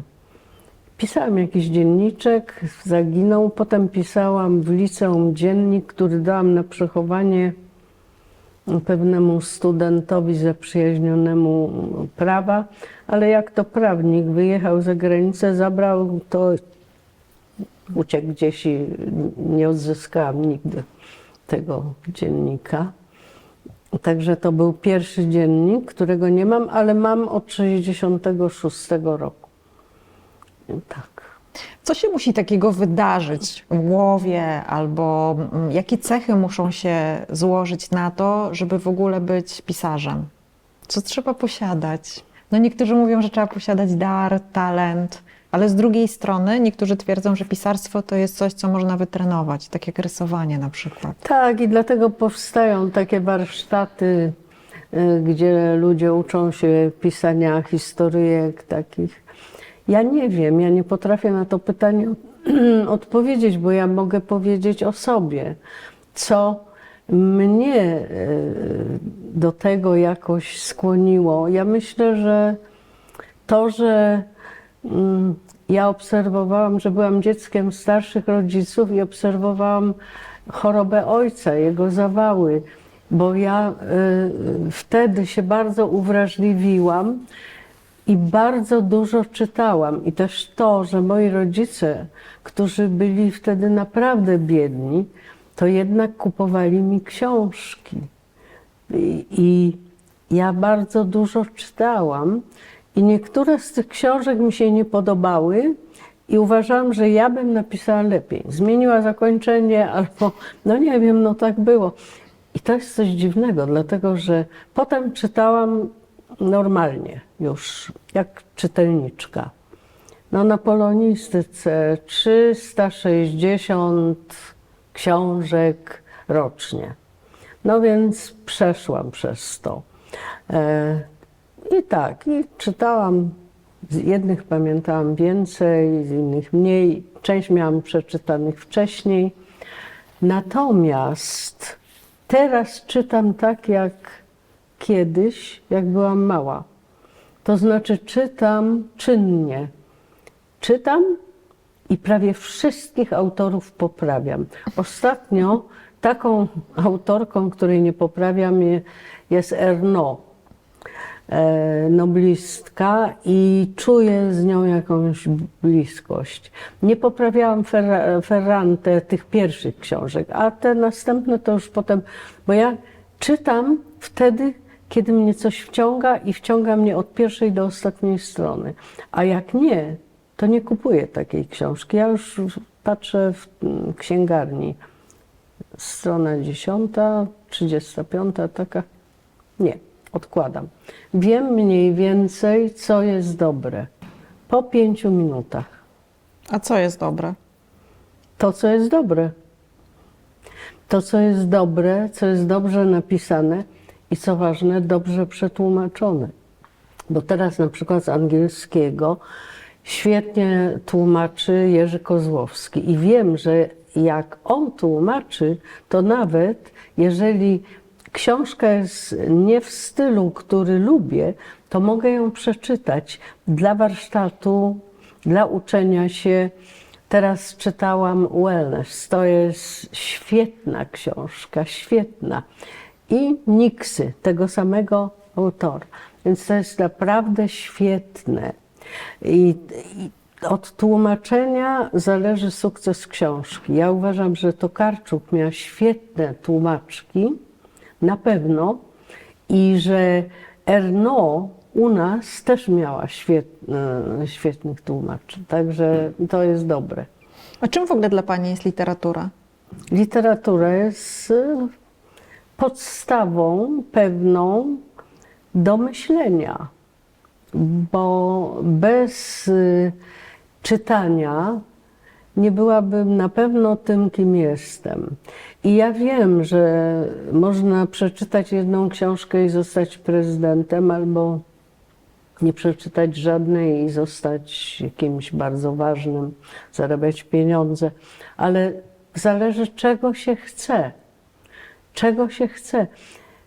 My mamy taki obyczaj w domu, że oglądamy telewizję, włączamy dopiero na jakieś wiadomości, ewentualnie jakiś jeden odcinek na Netflixie, jak dobrego serialu, jeżeli jest dobry, jak nie, to nie. A potem w łóżku się czyta i wymieniamy się uwagami i wymieniamy się książkami, mimo że mój mąż ma zupełnie inny gust niż ja, bo on potrafi czytać kryminały, a ja nie. Chandlera tak, kiedyś, ale to Chandler to nie jest autor kryminałów, to jest pisarz po prostu. A mój mąż potrafi czytać, on mówi, nic z tego nie pamiętam, nie wiem, czy to już czytałem, mówi. Więc ja tak nie czytam. Ja w tej chwili czytam bardzo uważnie, bardzo szanuję swój czas i właśnie literatura nie jest dla mnie zabijaniem czasu, tylko jest, no to głupio tak mówić takie rzeczy, no ale jest rozwojem, że póki czytam i obracam w myślach tym, co czytam. Czasami właśnie tak robię, jak jest dobra literatura, że czytam fragment, zamykam oczy, myślę o tym, co przeczytałam, myślę o tym, jak ja bym to zrobiła. Czasami bardzo inspirujące są książki i pisze się coś zupełnie innego, ale na bazie tego, co się przeczytało. Myślę, że to jest w literaturze, jest tradycja, jest ciągłość, jest taka sztafeta myśli, obrazów, ale też talentów, bo to musi być talent. Chciałam podpytać Panią jeszcze o Pani warsztat pracy. Właściwie który moment jest takim momentem, że Pani wie, że napisze następną książkę, że to już jest to, że, bo najpierw pewnie się myśli, jest jakaś faza pomysłów, zbierania jakichś może informacji, ale przychodzi taki moment, że coś klika w głowie i po prostu no już wiadomo, że ta książka powstanie. To jak to wygląda u Pani? Teraz się pani zwierzę. Ja po prostu wiem, że nie mogę napisać powieści. Już. Powieść jest dla mnie w tej chwili niemożliwa. Prawie. Mogę napisać felieton, mogę napisać opowiadanie. Powieści nie. Kiedyś, jak pisałam powieść, to najpierw był pomysł. I ten pomysł zapisywałam. Po czym robiłam do tego plan. Czasami to było na bazie koła, czasem w punktach. Plan. Po czym się od tego planu odbijałam i powstawało zupełnie co innego. Ale też to jest tak, że pomysł jest czymś nadzwyczajnym. Uważam, że pomysł jest naprawdę coś wart. I teraz, jak się ten pomysł zaczyna wcielać, to ja sobie to kiedyś tak określiłam, że to jest tak, że ma się szkic bardzo dobry, a potem to już polega tylko na kolorowaniu i to przypomina trochę taką kolorowankę dla dzieci. I to nie jest dobre, bo jeżeli tak jest, to znaczy, że ta powieść nie żyje własnym życiem, a powieść powinna żyć własnym życiem. A ponieważ ja wiem, dużo wiem o powieści, o powieściach, to wiem, że już nie mogę napisać czegoś takiego, co jest powieścią. Mogę napisać książkę. No teraz napisałam taką zabawną historyjkę o przesądach. A jest Pani przesądna? No jestem. A jak to się przejawia w życiu? Oj, to pani przeczyta w tej książce, bo ja o tym piszę, ale jestem przesądna. Moja mama też była. Moja mama na przykład przelewała nade mną jajko, jak byłam mała, jak leżałam w wózku. Nie do końca wiem dlaczego. Nie znam tego. I co robiłaś? No, przelewała to jajko, chcąc Ale- chyba odgonić jakieś Tak? złe moce. Bo ja znam skorupki od jajek, są bardzo ważne. Jeżeli zje się jajko na miękko czy na twardo, to trzeba tę skorupkę bardzo dokładnie tak ścisnąć, żeby jak najmniejsze były kawałki, bo inaczej, jak są duże, to czarownice znajdują miejsce i hulają po mieszkaniu. Oczywiście w to nie wierzę, ale jednak ściskam te skorupki. Ale o tym przelewaniu jajka nie znałam. No to widzę, że trzeba będzie jeszcze do tego dopisać coś. Tam mogłyby być strony wolne, gdzie każdy by dopisywał swoje. A czerwone kokardki Pani wiesza? No tak, mam czerwone kokardki na kolczykach, czerwone kokardki, tak. Też odganiają złe moce. Tak, czerwony kolor w ogóle jest taki, że odgania.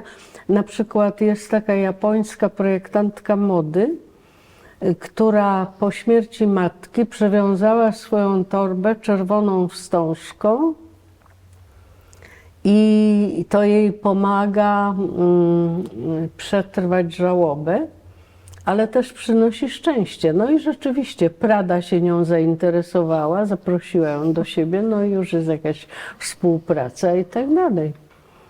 Więc przesądów jest mnóstwo, ale my nie mamy pojęcia o tym, jakie one są stare.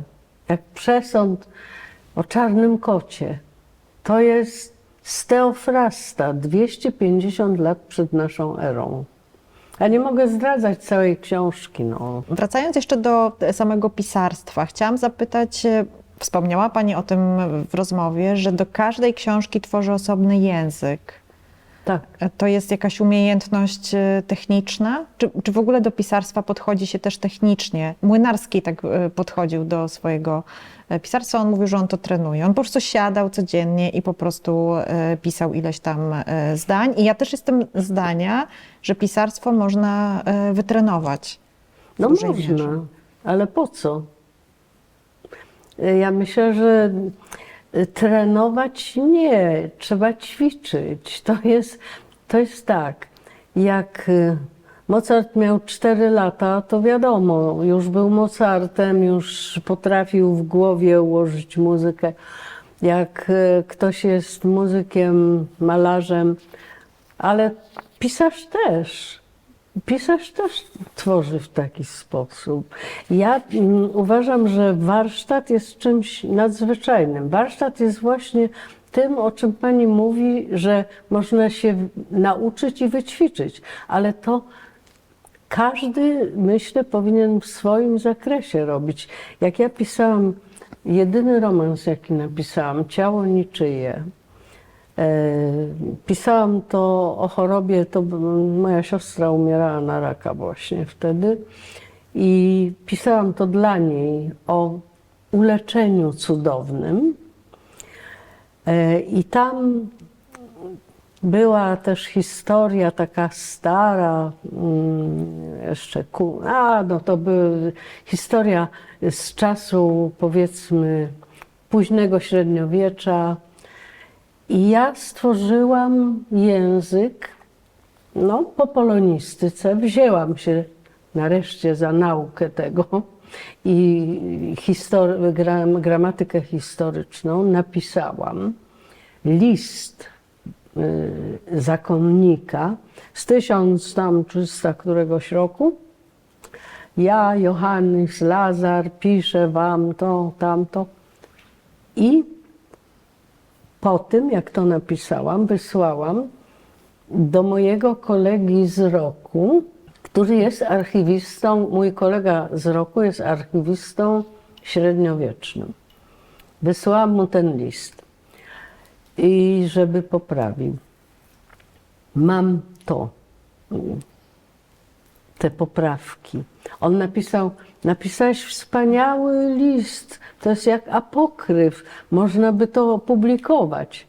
Tak, tylko że jego poprawek było tyle, no niesamowita ilość. Ja wszystkie te poprawki wprowadziłam, bo tam były czasy, niezgodność tego, owego, jakieś słowa, bo trochę neologizmów wprowadziłam, a nie powinno ich tam być. I ja po prostu tak pracuję, że jak pisałam w powieści o DNA, to poprosiłam syna o adres znawcy, który zajmuje się DNA i prowadziłam z nim korespondencję, żeby się dowiedzieć, czy to, co napisałam, nie jest jakimś głupstwem. Jak opisywałam raka usuniętego z mózgu mojej bohaterki, to zapytałam moją sąsiadkę, panią doktor, czy tak może to wyglądać? Ona powiedziała, tak to właśnie wygląda, jak opisałaś. A ja to opisałam z głowy. Ale to, że opisałam z głowy i trafiłam, to mnie nie utwierdza w tym, że to jest dobre. Tylko wiem, że muszę to wszystko sprawdzić. Jest w pani coś takiego jak dążenie do doskonałości. Zresztą powiedziała pani kiedyś, chciałabym być doskonała w pisaniu. Obojętnie, czy chodzi o felieton, powieść, czy inny tekst. Bo właściwie czym jest ta doskonałość w pisarstwie i czy którakolwiek z pani książek, pani zdaniem, jest doskonała? No właśnie uważam, że Erno napisała doskonałą książkę, Bliscy. Najlepsza według mnie. Wspaniała. Tam bym się do niczego nie mogła przyczepić i to jest doskonałe. Natomiast do swoich rzeczy mam podejście bardzo, powiedziałabym, niechętne wręcz. Uważam, że każda z tych rzeczy, którą napisałam, mogłaby być napisana lepiej albo mogłaby nie być napisana wcale. Ale w tym momencie, w którym ją pisałam, to uważałam, że jest dobra. Natomiast najlepsza książka moja to są chyba Wióry. To jest 56 rok, opisane podwórko poznańskie podczas wypadków czerwcowych. I uważam, że ta książka się broni do tej pory. Właśnie niedawno mówiła mi jakaś młoda dziewczyna, że trafiła na pierwsze wydanie i przeczytała całe i że ją bardzo wciągnęły. Młoda polonistka. I to jest właśnie coś, co jest dobre, ale doskonałości nie widzę, bo doskonałość mogę zobaczyć u kogoś, u siebie nie. Ja nie jestem... Mówi się, że jestem zarozumiała, tam świadoma siebie i tak dalej.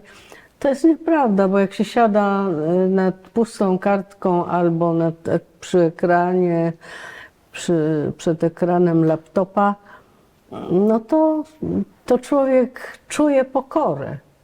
A jak jej nie czuje, to znaczy, że albo jest głupcem, albo geniuszem po prostu, bo bywa, że geniusz może nie czuje tego.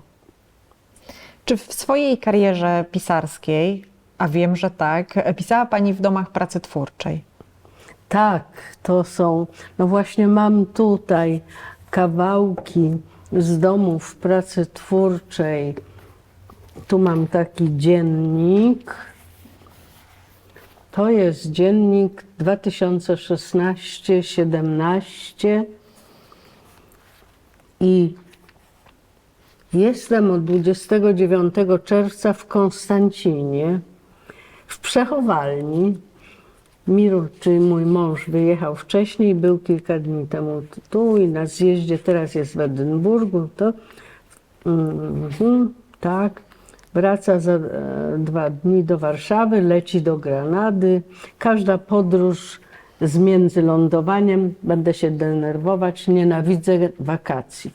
Tu w Konstancinie wszystko jak było, tylko niektórych ubyło. Awa przez dziecka umarła, on nie przyjechał, wszyscy są bardzo starzy, prawie wszyscy. Młodszy jest pewien wariat, co roku z ojcem. Tak łatwo mu udawać normalnego, zaaferowanego, wciąż zajętego pracą. Iluzja, na którą nikt się nie nabiera. Dużo starych kobiet, bardzo stare, uparcie walczą, widzi się przyszłość. To wzmaga moją samotność, chęć wyjścia z tej sytuacji bez wyjścia.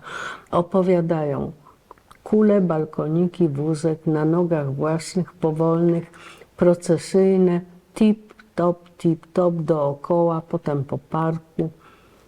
Przytomne, trochę głuche, bez sklerozy, pamięć zdarzeń niesamowita. 88 lat, 92 lata. I tak dalej, i tak dalej. I to jest... Potem byłam w Starej Papierni, potem i pisałam i tak, to opowiadają o wojnie. Ja się tyle dowiedziałam o starości.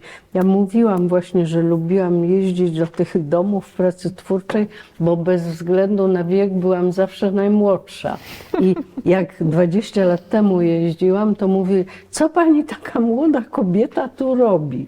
A ja nie byłam młoda, bo ja miałam 60, ale dla nich byłam młoda. I tutaj jeszcze jakieś takie są kawałki. To w Sopocie, bo w Sopocie siedzę na piasku sypkim, białym pod Wydmą i potem jest dom pracy twórczej, tak. A czego się Pani dowiedziała o starości? Że trzeba ją przeżyć po prostu. I że ta starość, która była w Konstancinie, to często była taką starością, której należałoby komuś życzyć, dlatego że mimo jakiegoś, no powiedzmy, niezbyt zdrowego ciała, pochylona sylwetka, właśnie balkoni, to jednak jak te kobiety rozmawiały, jak się ożywiały, ja tam opisuję, jak błyszczą im oczy, jak opowiadają o swoich przejściach w czasie wojny i potem, kim były. To jest naprawdę... O, tu pisze: ciągła charówka, ostatnie poprawki, autobiografia będzie miała tytuł Kobieta zbuntowana. I ja właśnie piszę to, wymyśliłam go jeszcze wcześniej w Zakopanem, bo skręciłam nogę. Poza tym ostatnie szlify do lewej, lewa wspomnienie prawej 10 lat później, bo potem to wyszło. Podpisywanie i wysyłanie prac do wkładki, bo będą rysunki i obrazy, donotki, treść, forma, wywiady do frazy. I ja to wszystko robiłam w Konstancinie, nawet przyjeżdżały do mnie dziennikarki na wywiad i tak. I tu jeszcze jest jeden, oczywiście tych dzienników jest więcej, ja przyniosłam tylko trochę, a ten jest Krynica Górska. Akurat przyjechałam i zachorowałam od razu. Jakiś miałam problem, nie wiem, jakiś... Tak, dom ZAIKS-u na wzgórzu, duży, przestronny, czysty, trawa wysiana na tarasach, największy taras na samej górze, bardzo wysoko, auta, tłumy się przewalają, a w nocy dostałam dreszczy i potem byłam chora i potem na deptaku w Krynicy właśnie słuchałam, to było bardzo wzruszające. Masywny akordeonista o potężnym głosie, dźwięcznym, choć niskim, dużo śpiewał i dwie śpiewaczki w strojach ludowych, ciemnowłose, ładne, choć nie młodzi, bardzo prosto się trzymają, głosy piękne, zestrojone, drugi facet gra na fujarce. Pudło na pieniądze leży przed nimi i płyty z nagraniami. Te głosy kobiece, pierwszy i drugi, ciemny i jasny. I potem wracam do domu, do Krynicy, dobre jedzenie, piszę. To może jednak te wakacje nie takie złe, No nie, wcale nie. zwłaszcza w domu pracy twórczej. O, tutaj autobiografia, jak pisałam tu właśnie, jak to wygląda, koncepcja, autobiografia czy autobiografia, ja i takie, no rozmaite, tak wyglądają te takie warsztatowe rzeczy. Ja tego nie pokazywałam nigdy w ogóle i sama to się zdziwiłam, że znalazłam tak przypadkowo dzisiaj w tych dziennikach, bo dużo będę przygotowywała do wydania. Jakie ma Pani plany na przyszłość? Przyszłość nie jest taka długa i trzeba ją dobrze wykorzystać, więc chciałabym wydać te dzienniki. No, mam taki program specjalny sztucznej inteligencji, który stosuję, bo nie wiem, czy Pani wie, nie wie Pani tego, bo nie może Pani tego wiedzieć, że ja jestem dobra w tych sprawach. Ja prowadzę felieton mój z głową w chmurze od 3 lat, to jest felieton o sztucznej inteligencji, której się boję, której nie lubię, którą lubię, a właśnie znalazłam taki program, który pozwoli mi te dzienniki przygotować do wydania, dlatego że one są, jak Pani widzi, wszystko jest ręcznie zapisywane. I ja bym musiała to przepisywać w laptopie. I ponieważ nie mam zamiaru tego robić, więc nauczyłam się programu. I to jest taki świetny program, że mówi się bezpośrednio nie na dyktafon, tylko do laptopa w Wordzie. Sama to wynalazłam. Syn mój naprawdę się zdziwił, bo on mi kupił dyktafon i chciał mi taki program robić, a ja znalazłam to. I nauczyłam się, ponieważ mówię dość wyraźnie, a tu jak przy tej sztucznej inteligencji staram się z dykcją wyraźnie, powoli i jednocześnie poprawiam, bo tam ona wszystkiego nie robi, więc akapity, przecinki, no bo jak ja mówię przecinek, no to ona nie robi przecinka, prawda, tylko pisze przecinek, no bo to jeszcze jest trochę głupia ta sztuczna inteligencja, ale jest jednocześnie bardzo mądra, jak się umiejętnie to stosuje. I mam nadzieję, że to mi pomoże przygotować właśnie dzienniki. Poza tym zaczęłam malować obraz, który zamierzam robić, bo co roku na Owsiaka daję obraz. Właśnie tu nie przyniosłam tego, ale w tym roku bardzo ładnie się sprzedał za 9600. Taki fajny obraz. To pomysł był literacki, bo Jurek Owsiak mówi, że moje obrazy są literackie i on ma rację. Pomysł polegał na tym, mam w komórce, ewentualnie mogę pokazać potem, jest babka miejska, babka wiejska, a po środku rodzice jako dzieci. 10-letnie, bo moi rodzice byli prawie w równym wieku, 10-9.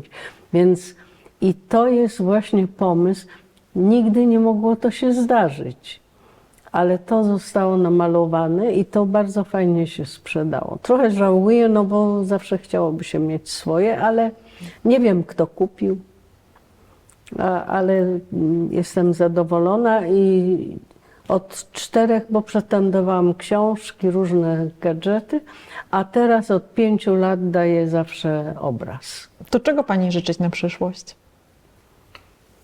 Żebym była zdrowa, pierwsze, i żebym miała jasny umysł i żebym nie wpadała w depresję, bo ostatnio byłam w bardzo ciężkiej depresji właśnie. Myślałam ciągle o śmierci swojej, bliskich. No, to jest dość naturalne. I nawet rozmawiałam z Tomkiem Jastrunem, który miał próbę samobójczą. Ja nie zdradzam tajemnicy, bo to wiadomo. Po matce on ma, to Sława Buczkówna była. Właśnie ja ją też widywałam, ale raczej w oborach ona była. I ona była albo przed samobójstwem, albo po, więc on miał taką próbę i ma od chyba 8 lat jakieś leki psychotropowe, bardzo dobre, dosyć lekkie i mówi mi, nie bój się tego. Ja wydaję książki, rzeczywiście wydał 4 czy 5 książek, nie bój się tych psychotropów. A ja się jednak boję i pomyślałam sobie, że może jakoś wyjdę. I wie pani, to jest niesamowite, ponieważ przedwczoraj, właśnie byłam w takim okropnym stanie, wzięłam kartkę, pisaki, japońskie, które syn mi podarował i zaczęłam malować i nagle z głowy wszystko mi się cofnęło, te myśli okropne. Został kolor, zostały postaci, same głowy, które malowałam i przez 2 godziny zajmowałam się tym i zupełnie miałam czysto w głowie i pomyślałam sobie, to ja chyba jeszcze nie muszę brać tych psychotropów, bo chyba wystarczy, że będę malować, pisać, no i właśnie chodzić po lesie, bo to jest to, co lubię bardzo. I siedzieć nad morzem, mam nadzieję, że w Sopocie, że domy ZAX-u będą zawsze otwarte i że jakoś się w tym człowiek odnajdzie. No to tego pani życzę. Zdrowia, żeby miała pani ten czas na to, żeby malować te wszystkie piękne rzeczy, no i spędzać wspaniałe chwile nad morzem. Bardzo dziękuję za rozmowę. I jeszcze z bliskimi. To też ważne. Tak. Dziękuję bardzo za rozmowę.